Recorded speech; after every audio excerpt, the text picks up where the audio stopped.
Welcome everybody to How Fast Will It Go, and today we're dealing with the 1971 Porsche number 23 917/20. Now this has 1065 horsepower, 736 pounds-feet of torque, and the car itself weighs 2077 pounds.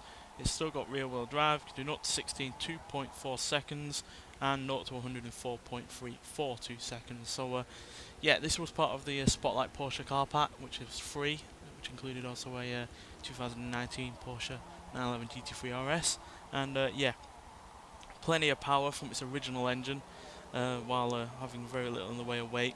And those acceleration times are really rather impressive, not only for an older car like this, but also for one that is still rear-wheel drive while dealing with a lot more power than it had originally. So yeah, I expect quite a high top speed out of this. So obviously it does have some aerodynamic tweaks to it. Like you see, it's got a big wing at the back, which will obviously give it some extra downforce, which will limit its top speed, but I imagine the amount of power on this will hopefully overcome that for the most part.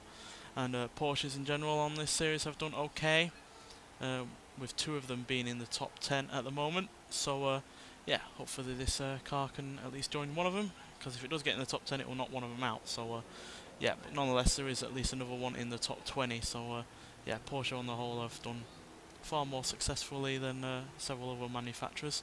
Nonetheless, let's get out there and see what you can do. So yeah, this is a racing car. We don't often have racing cars on here, but they are generally older ones if we do.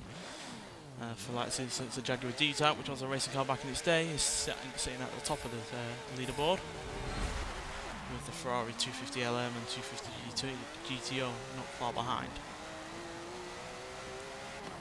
So yeah, as you can see, even on this short straight, to some pretty high rate of speed there.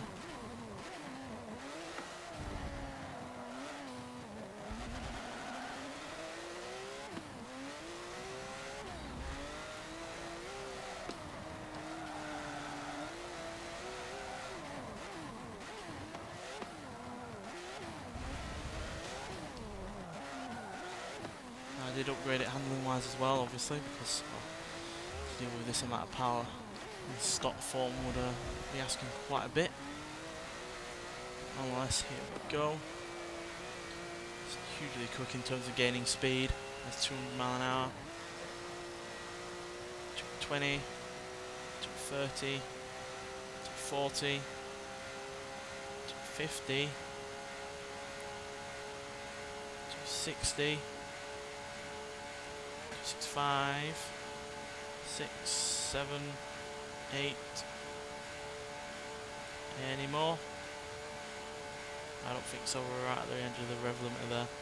If only we had a 6th gear in this car, because yeah, we could easily get even higher than that. There we go, 268 mile an hour, which is fairly impressive, and that is in fact the fastest, no, nearly the fastest Porsche that we've had. It's only a mile an hour off the Porsche 550 Spyder, which for a car that was even lighter than this, and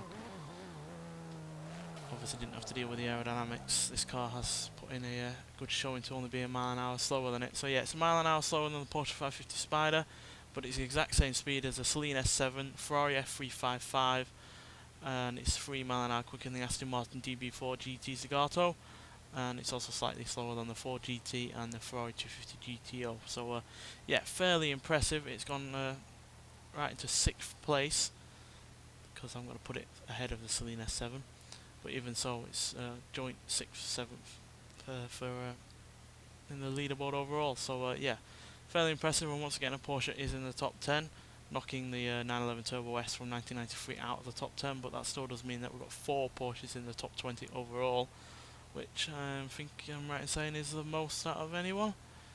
Now obviously Ferrari have the most in the top 10, but that is, yeah, the most out of one manufacturer in the top 20 overall. So yeah, fairly impressive run from Porsche so far in this series, and hopefully we can see more from them in the future. Nonetheless, thanks for watching, and I'll see you in the next one. Bye.